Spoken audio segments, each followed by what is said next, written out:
Welcome to the Krypton Report podcast. I'm your host, Tyler. With me, as always, Mr. James Cole. Welcome, James. Hey, Tyler. What's going on, man? Oh, it's been a day, bro. It's been a day. I feel you. I'm finally getting over bronchitis, man. I feel like I've been sick forever.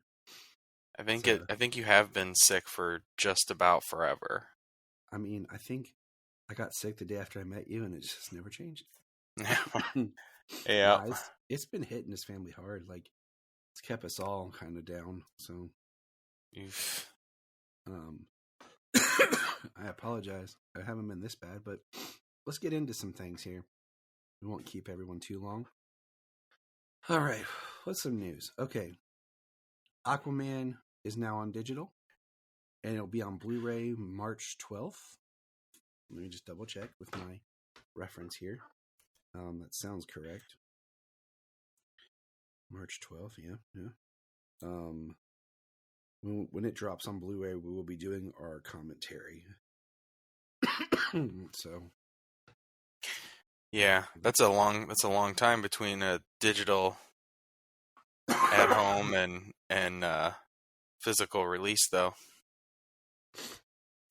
It is interesting. I will say that. So we'll see. Next is people need to calm down with this whole Superman's going to the public domain thing. If you study it, the only thing that's really going in the public domain is the same stuff that people rip off now, which is kind of just basically things that are in Action Comics, number one. So it's not like you get access to everything Superman. So it's really not going to be a big deal whenever the public domain thing happens, and people need to calm down. Okay, it's getting annoying. Well, I mean, that Winnie the Pooh, Blood and Honey, and Steamboat Willie and stuff. Yeah, but I mean, going into public domain, but I mean, it's not like they haven't already adapted things like Brightburn or something. Yeah, exactly. That's what I'm saying. All the stuff that is going to be public domain, we pretty much already ripped off enough that it doesn't really matter. So, it'd be interesting to actually see some kind of crazy horror version of Batman, though, when that actually hits. But see, even then, it's going to be just stuff that's in detective. Pretty much. So it's not even going to be, like people are thinking. But anyways, okay. So James Gunn, what do you call it, has said that the J.J. Abrams Superman thing is still being discussed. That'll be one of the Elseworlds. I just say, we'll wait and see. I'm not holding my breath. That's been in development for years. I think since 2018, man. Yeah, I mean, all kinds of craziness happened right after Justice League came out, so I'm pretty sure that sounds about the time when JJ was supposed to have been brought on board to start developing projects, not one of which ever went anywhere. I know. And so I'm just like, okay. I'm just like, not, like I said, not holding my breath for those. I mean, if we get another Elseworld story of a Superman, I mean, it's not like I'm not going to go see it. Right, exactly. So, yeah, we will see. Hold on one second here. Just my computer been booting up and doing some stuff today, so messing with you again, huh? Yeah. We what do you call it? So we got our little teaser trailer for Crisis Part 2. It looks like it's gonna be a little bit more Supergirl heavy. And we got a tease of Batman Beyond. So that looks pretty cool. Yeah. Yeah, I'm interested to see how they do a number two. We had very Flash focused, and he died. He sacrificed himself in Crisis, basically. Um, and then the other person who has famously died in Crisis on Infinite Earths is Supergirl, and the second movie seems to be more centralized on her, like the first one was centralized on Superman, on the Flash. So it'll be interesting. And are they going to introduce the Anti-Monitor I think, in yeah. part 2? And I, what do you call it? I talked about you. I think you really need to go back and watch House of Mystery short before Crisis, because that's really where the Crisis begins.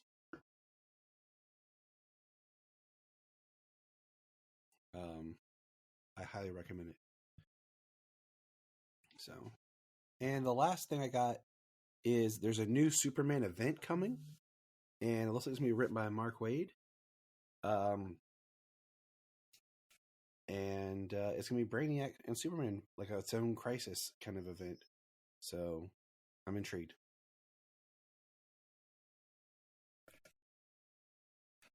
Intrigued, you say? Yeah, bringing Superman back to the forefront.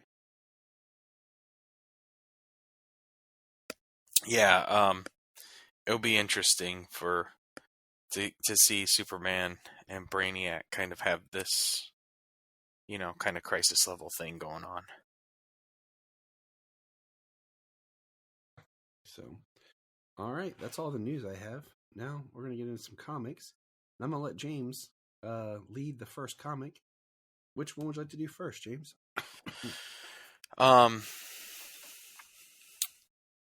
See, I mean, the first one I've got right in front of me right now is World's Finest 22. Mm-hmm. Mm-hmm. Let's do it. You want me to go ahead with that one? All right. Yep. So Superman and Batman have been attacked by an army of heroes, while Superman and Batman of Earth 22 are bowing before Gog, and their only chance is to escape. But Zatanna magically binds them with chains. They've got so many people coming at them. I just had to laugh because I literally had my iPad here, and the children had been using it, and right as I went to pull it out to open it, it died.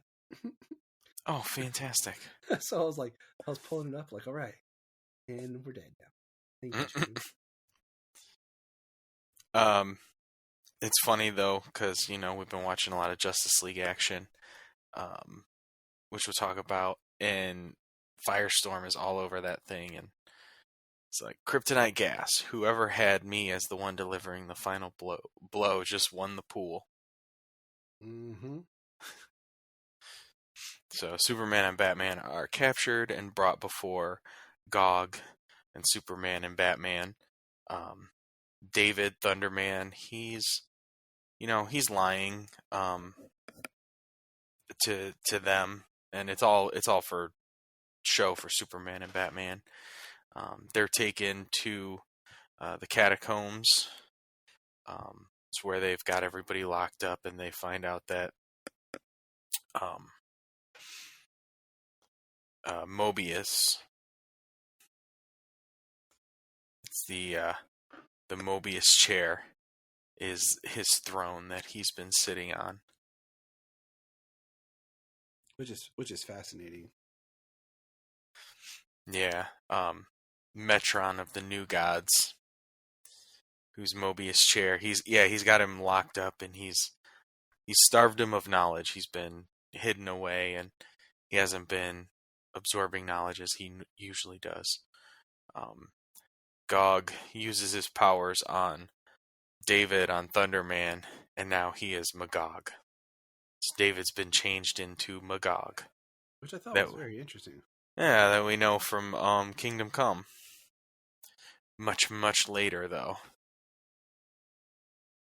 And then we get a history lesson of Gog coming from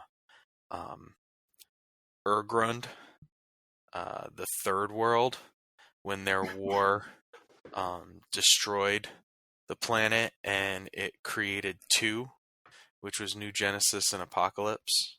Which I thought was interesting, the whole third world concept. Yeah. Third world gods, and then the new gods from the fourth world, where Apocalypse and New Genesis is. Batman is telling Superman that, he thinks that David is lying, that they knew his name, and that, and then we find out that he bugged Superman and Batman when he put him in the cell with Metron, and he heard the whole story, and they know that Gog has ulterior motives, and come to find out his ascension is a battle where there will be no survivors as he leads a war on Apocalypse to destroy Darkseid and everyone. Yeah, that's not going to work out for him. But... Yeah. 4 against a god.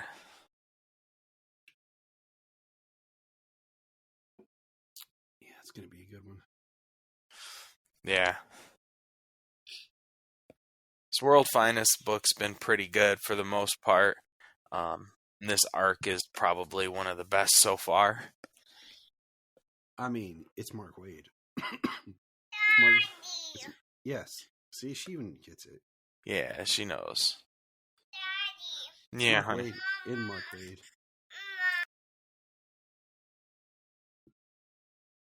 So, all right. What else we got, Jamesy? Next we got Action Comics 1060.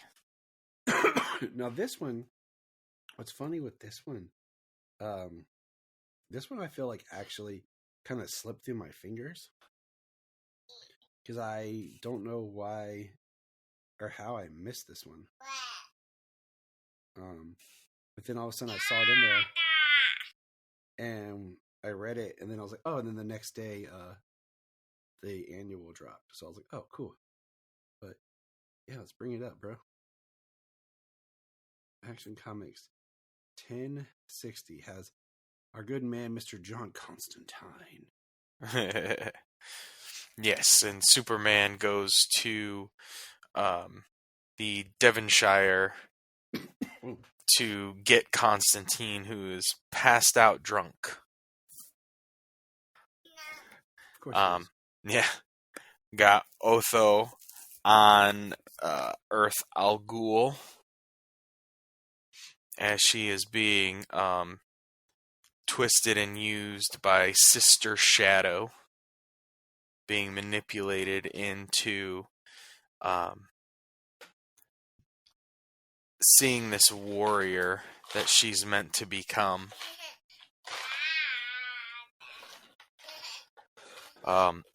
As Blue Earth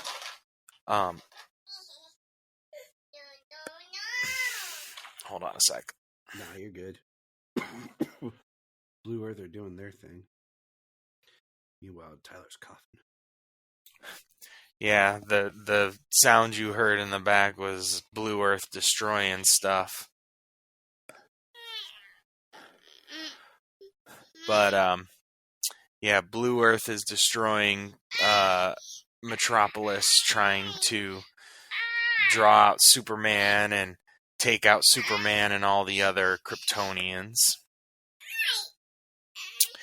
Well, while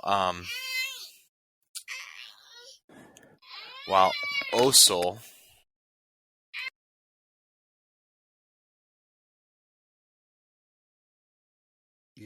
Why also doing their thing. While Osel, he's freaking out, wanting to go after his sister, or Kara, kind of calms him down, tells him the old story of his house, Star Child and Red Sun. Red Sun. Which kind of pissed me off, just because Red Sun was like the idea that Brian and I had for a code name for Connor. Since we got tired of Connor never having his own, he's not really Superboy. Is he Superman? Who is he? We're like, Right. Call him the Red Sun. It'll be dope. Man. Yeah. So, and then they had to use it here, and I'm just like, come on. Right. Kind of like the old Nightwing and Flamebird. Yeah. Flamebird. Exactly. Caw-caw! I miss that every time Flamebird says you get an eagle going. Rah! I have to watch My Adventures with Superman again. Me and the kids like plowed through like every episode, and then we stopped at like episode 8 and just got busy and haven't went back. Aw. I'm like, come on, kids. Right. We can do this. We can do this. John Constantine and Superman show up at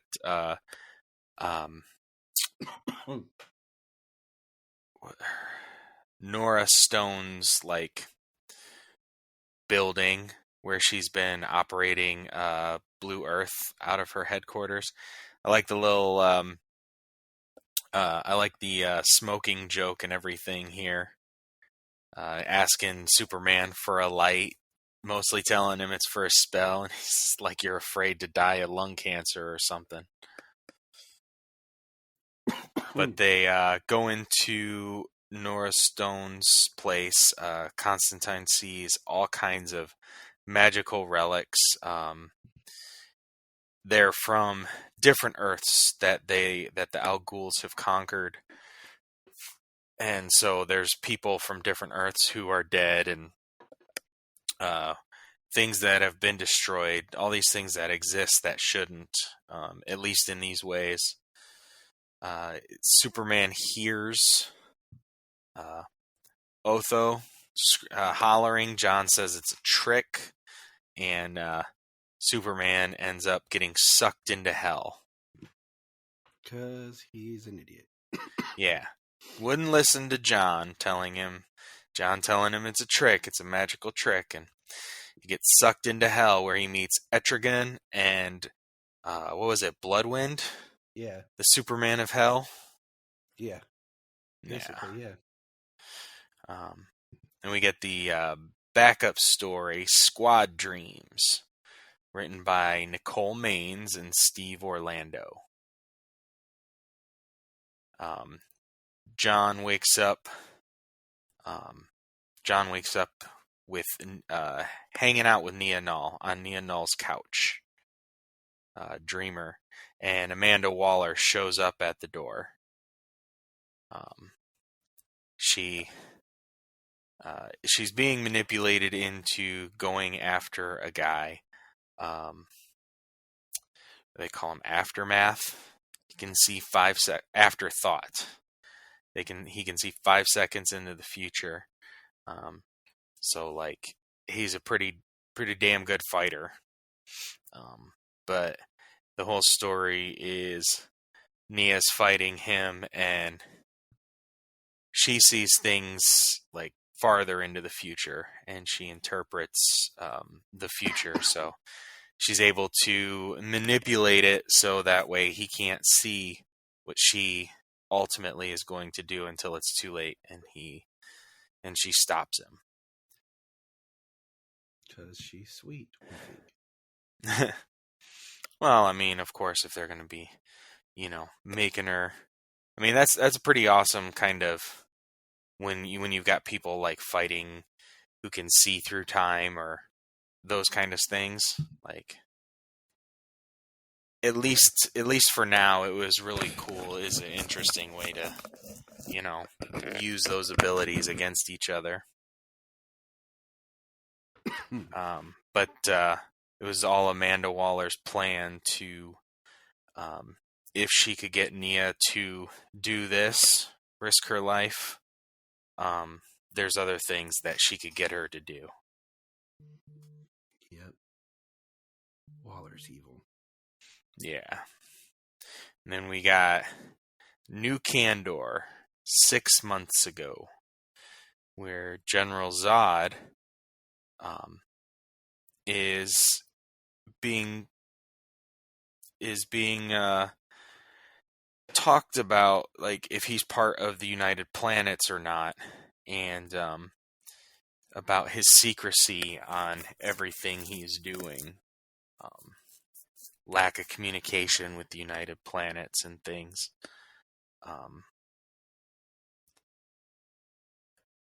They're just talking about all the things that still happen, the lawlessness and all this that still happen in the galaxy. And we see Lore, Zod, and is it Feora? I don't know that they ever say. He only says mother. Yep. I don't know that Zod says. I think it's Ursa, but I don't know. We had this whole conversation about. It is Ursa. It says, "Let us not get mired in pointless hypotheticals." Ursa. So she does kind of look like Ursa from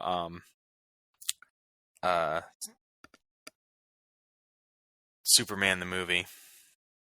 Yep. And Superman 2. So, but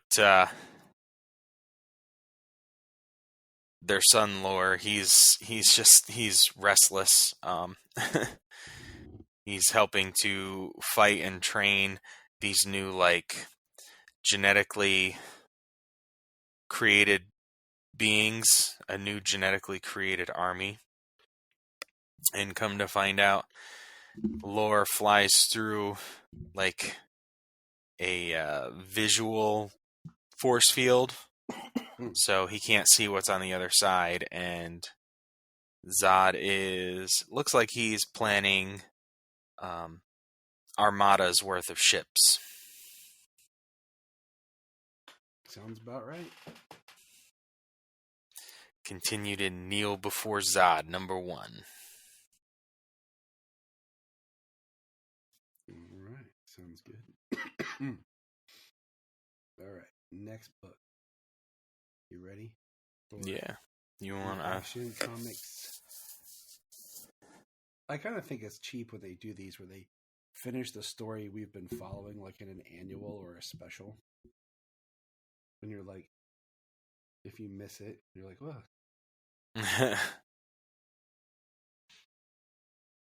But it's Earth Al Ghul, and we see what's interesting is we see people that look like the twins, and a family is being attacked, and there's man-bat creatures all over the place, and they're about to be cut down, and all of a sudden you just see whoom. Hold on, wait, man, it's not loading fully. Hold on. It was like loading a preview instead of the actual pages. Oh no. I was like, why isn't that going? And then there stands Superman, Etrigan, and Bloodwind. Bloodwind, does he look like any more like 90s character? He looks like Image Comics trying to rip off their own Spawn. He does have some Spawn reminiscence to him, yes. He's like Blade Spawn. Like Blade Spawn. But I do love this part right here. I mean, he does blast energy from his hands, like, in a very Spawn way when he would blast green energy from his hands.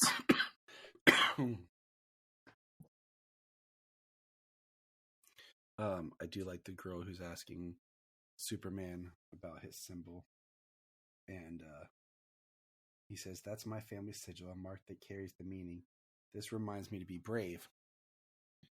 And he says, "Is it working? Do you feel a little braver?" And she's like, "Uh-huh. Love it." Yeah. Love it. Yep, just spreading the hope all around. everywhere he goes. And then we see like the boy talking about how do we win? How do we fight? And Superman's basically like, you just keep fighting. And if you fight and keep fighting and never give up, eventually they'll have to. And then we see at the White Tomb elsewhere on Earth, Al Ghul. Say it like that. Take it away, James. Otho is dreaming. She's talking about dreaming. She had chains like this from all of the links captured from killing all the war zoons. She's fighting it. Her mind resists. It's all a ritual. She's actually trying to. Sister Shadow is trying to take over Otho's body, so she can become this ultimately empowered being. Clearly, with the knowledge that an Al Ghul and a Wayne descendant would possess, especially one who conquers multiverses. Etrigan goes after Otho. What's interesting? It's like we have this character, and yet we don't have this character interacting with Damian Wayne. Like, we have this Sister Shadow, and it's not interacting with Damian Wayne. It's almost sad.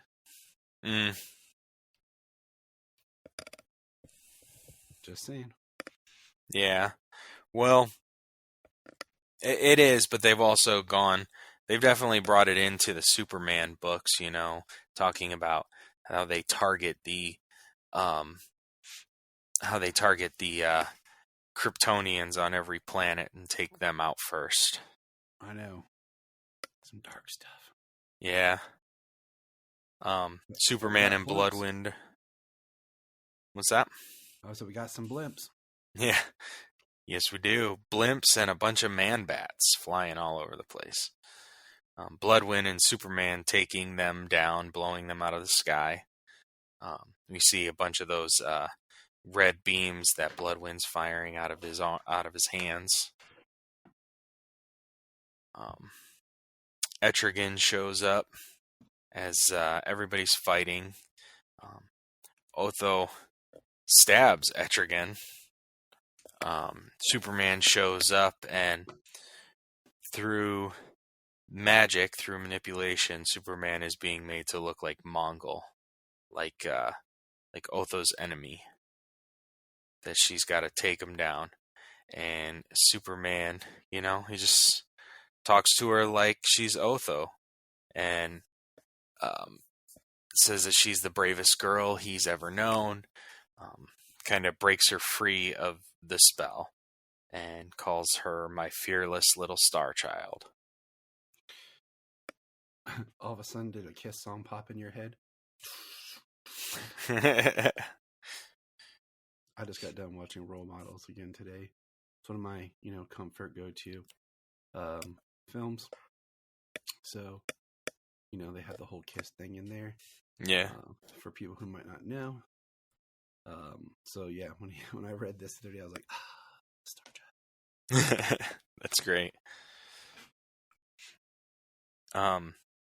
Sister Shadow becomes like this green, I don't know, Lazarus demon or something. And they open a portal to Earth Zero, where they're still fighting against Blue Earth, and they get an invasion. All the ships, all the blimps, all the man-bats. And Kara says, there's the alien invasion. You've been so afraid of it. You've been so afraid of it's here. You led them here, you and your stupid cult leader. Do you still want to protect Earth, our Earth? Then show us Superman was right about you. Fight with us. So all the Blue Earthers are fighting against Sister Shadow in their invasion. So they team up with the Super Family, and they're all fighting. And Otho goes at Osul goes after Sister Shadow, goes after his sister up on the main ship. Mm-hmm. And as he's fighting, that's when Superman and Otho come through the portal and take down Sister Shadow. So I was thinking about the story again.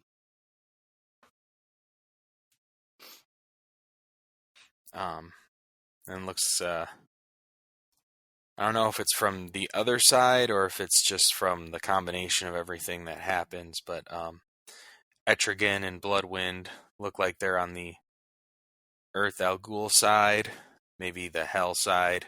They can probably go back to Hell and traverse through Hell, because that's how they used Hell. It was to use Hell to get to Earth Al Ghul. Because they're smart. Yeah, which is kind of like a story that we didn't get though, like Superman and Bloodwind and Etrigan, but I guess they would just know the way through, right? I guess. I felt like it was a really quick, like, when he showed up, it was really quick. Oh yeah, he was right on Earth Al Ghul. But the portal closes and everything kind of starts to dust away, and as Sister Shadow's disappearing, the Empire of Shadows will claim this world. Superman, you and I are not done, I swear. Yeah, he's like, whatever. Yeah, and then we end 1 week later with the criminal, that the construction worker, who was a criminal that Superman had spoken to a few issues ago, up on his construction job, is talking to his son, and tells him that he's much happier doing what he's doing now, and helping the world, and how Superman helped him,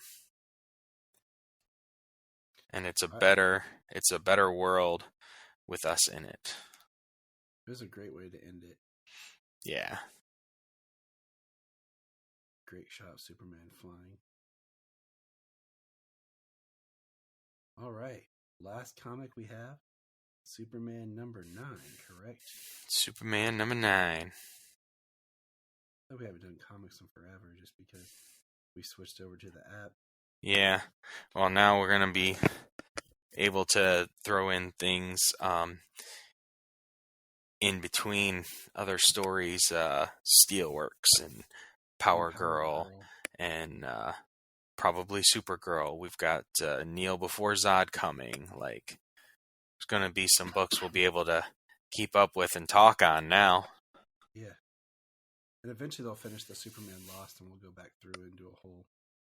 Yeah, that'll probably be coming up. The last issue should be dropping on the app within the next few weeks, I think. So, and then we'll do a whole dive on it. But Dawn of DC, Superman number 9. So it opens up with Lois reading letters to Superman, who's underneath. It's like fan mail. She's reading letters and fan mail to him as he's underneath the lights trying to revive him. And there's a great 9-panel grid of like her. Each three sets of 3 has one like shot of their life. It's her pulling herself back together, trying to continue.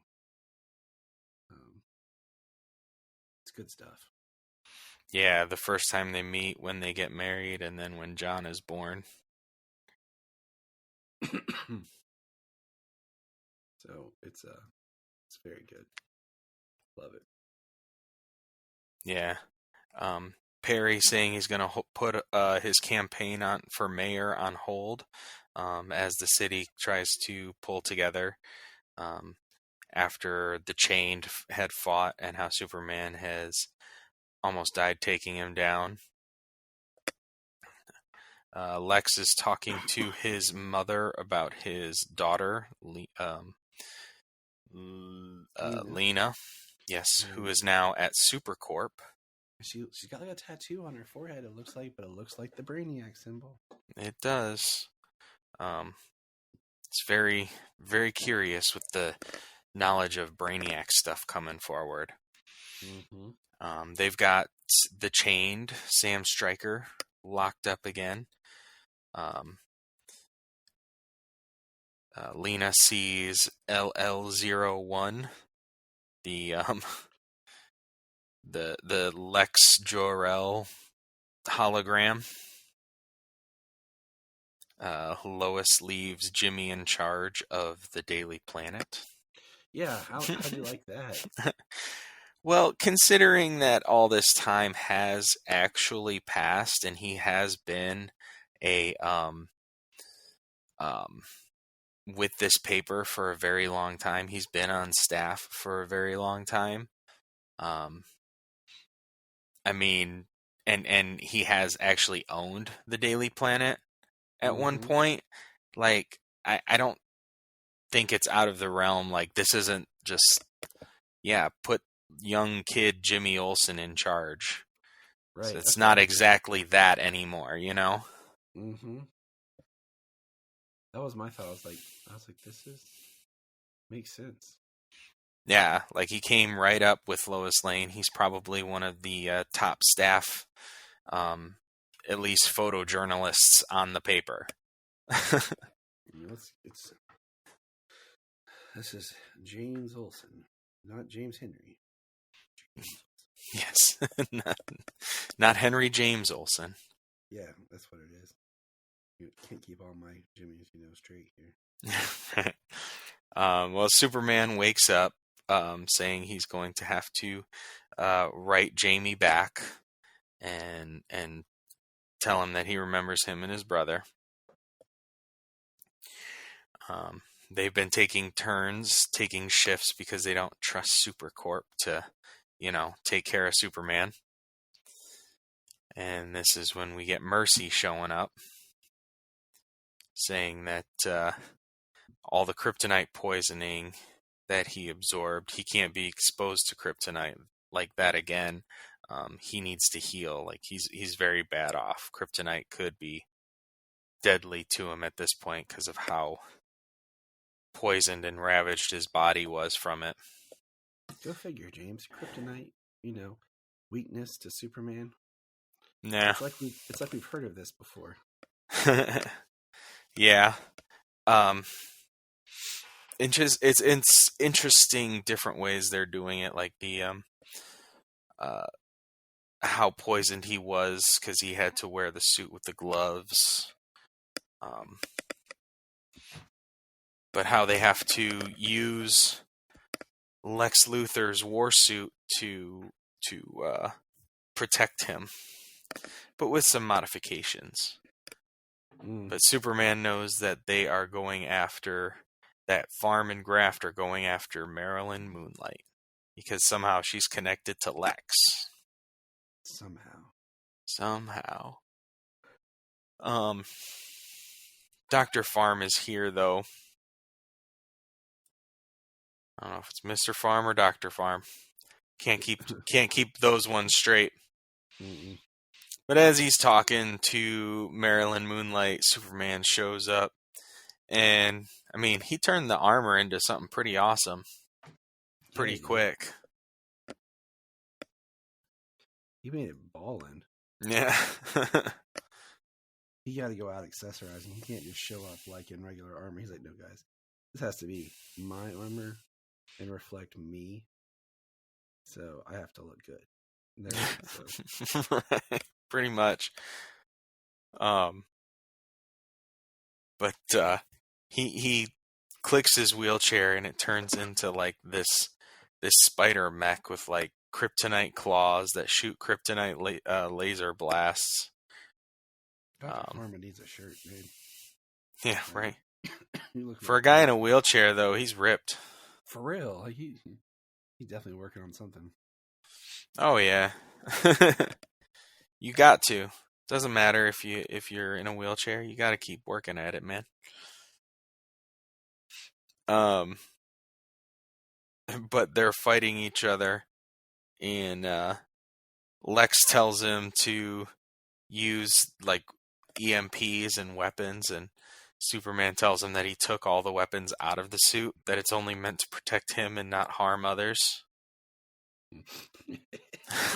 It's such a Superman thing to do, but he just sounds like something that pisses off Lex. Yeah, it does. But he doesn't need to hit Superman or anything with his kryptonite claw. All he needs to do is hit her, and so he shoots her with like the yellow off of one finger, and she lights up. And Superman and her disappear, and we end up back in Metropolis, circa, like, I don't know, Old West times. 1800s. 1800s.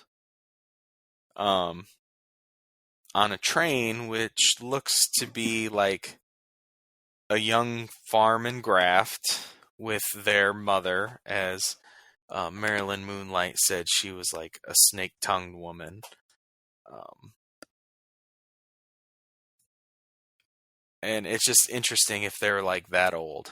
I'm just curious. Yeah, we have Nighthawk and Cinnamon. And then we have basically the man of yesterday robbing the train, which is Superman, basically. So Superman robbing the train, no guns, just his heat vision. So, and pretty cool. That's our comic catch up. All right, James, we're gonna get back into some Justice League action. Dun, dun. Dun, dun, dun. So which ones did you watch? All I know is the next time that we go to watch a show like this, we are for sure working on the order.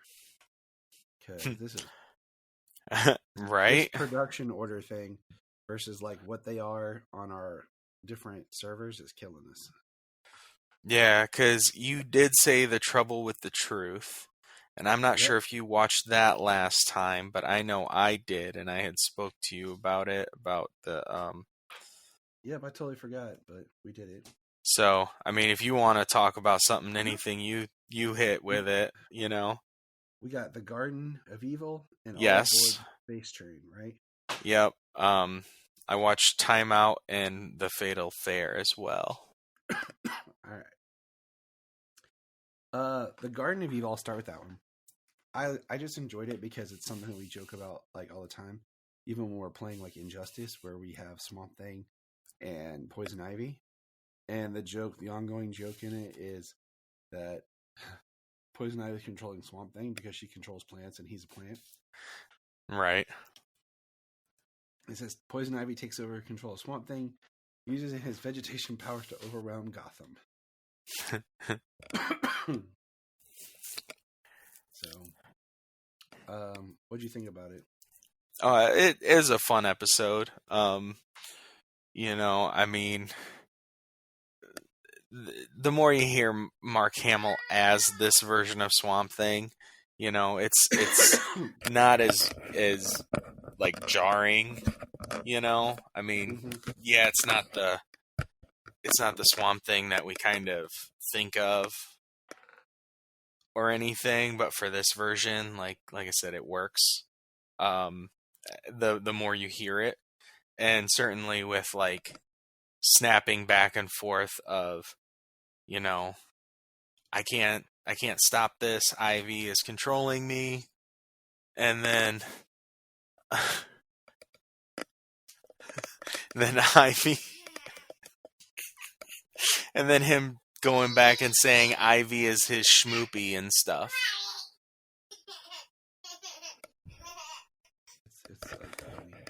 So it was funny, and Mark Hamill works being able to pull off something like that.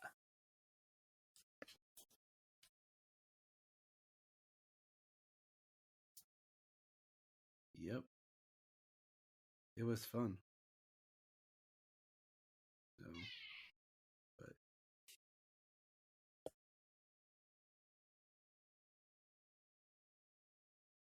all right. And then, what do you think about the Space Cabbie one? The train. All aboard the space train? Mm-hmm. Yeah. Well, I mean, it was funny. If you would have told me it was Kanjar Row, I'd have been like, no way. Um, I like this one. I kept getting interrupted by the kids, so like I missed little pieces of it. well, it's really wild, because it's a space train. It's the space cabbie, but Jonah Hex is there. Like Jonah Hex got frozen in this thing, and they were and by all rights, I mean, he just kind of got caught in a snowstorm and got frozen, so he should by all rights be dead. But he's being like transported back to where he came from or where he's supposed to be. Um, but Space Cabbie just blows up the ice around him and frees him. So get Jonah Hex with some blaster pistols shooting up a train. So it's kind of funny. I mean, it's always interesting when you got Jonah Hex. So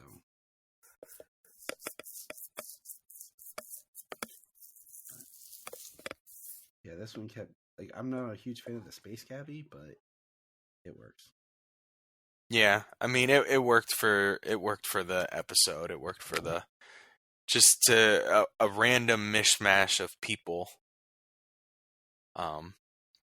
Kind of kept it kind of standard though. Jonah Hex on a train. Yeah, Like that's something you expect to see. and it makes sense enough. Right.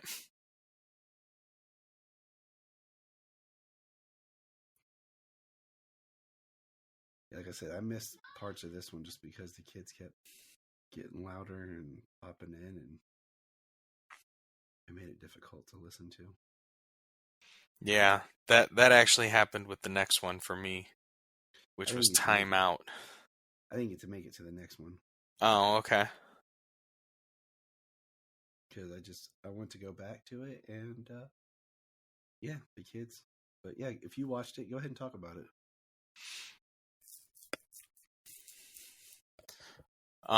Well, actually, I could tell you more about the next one, the Fatal Fair, because Right, let's do the Fatal Fair. like I said, I missed a bunch of that one. I just know Batman and Booster Gold were there. But this one's another space cabbie one, where he inadvertently learns about a threat to the Justice League when one of his passengers turns out to be Darkseid. So like Darkseid's like doing an invasion with a giant boom tube, and Superman like zaps the mother box while the Armada's in the boom tube, and it sends them someplace, not Earth where they were trying to go, and so everybody goes someplace else, and Darkseid calls a space cab to take him and come back up to his people, and he sends Space Cabbie with Kanto,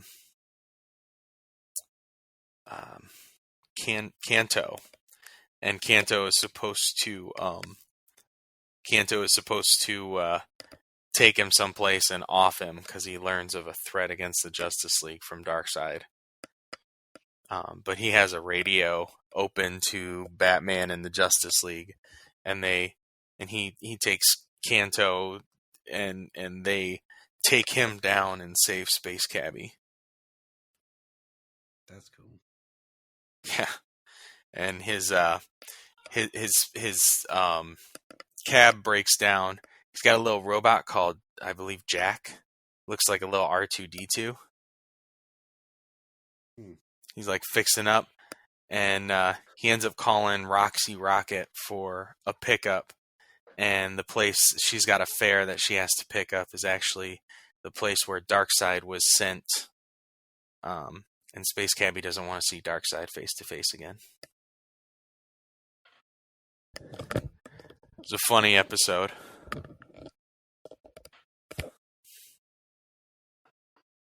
mean, it seems like it would be. Anytime you have dark side. But, alright, well that's good for us. This is James and Tyler for the Krypton Report. I'm getting over being sick. And hopefully things go well.